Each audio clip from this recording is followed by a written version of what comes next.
at this point of our ceremony, we're going to have the exchange of rings to sign of unity.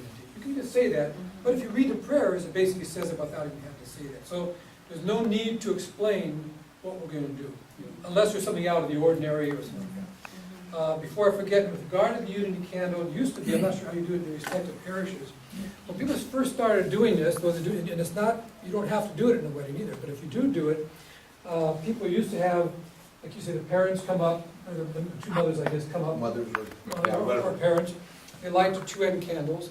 It used to be that after the exchange of rings or whatever, the bride and groom would then come up and they would blow out the two, light the middle one and blow out the two.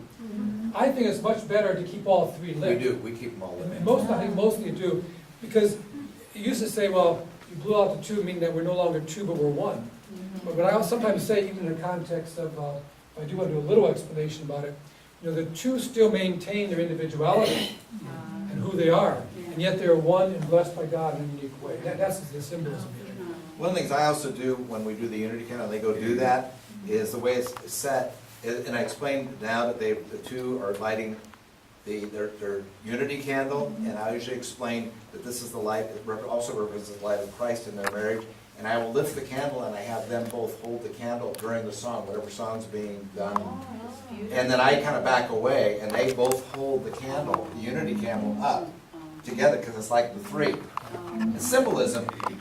And then partway through the song, usually I take it away from them, because they're like, candles start shaking. And put it down, but it gives them a beautiful, one of the things you think about too is later on in their life as they flip through their wedding album, think of the picture they're going to have as they recall them both holding that candle. And that's why you make sure you step away, so you're not necessarily in that picture.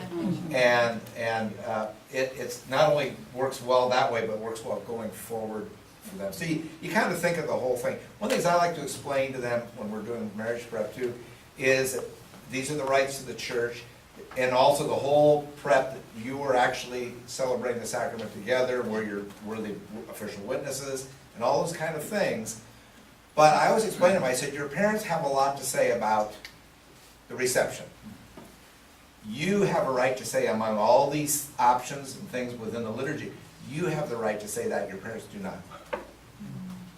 I said, that's obviously your choice, but I always give them that choice. I said, remember, this is your sacrament with your God, and do what works for you.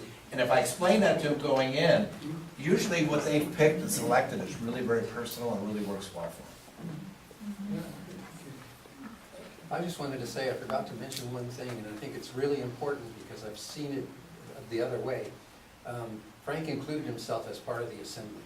When he was talking to them, he was saying, and we are all that. Very important. Homilies are, Yeah. or in celebration, So it's not, what you must realize it's what we must realize. Basically, all of a sudden, there's inclusiveness, isn't there? Yeah. On page 24 in the Red Book, if you look at that,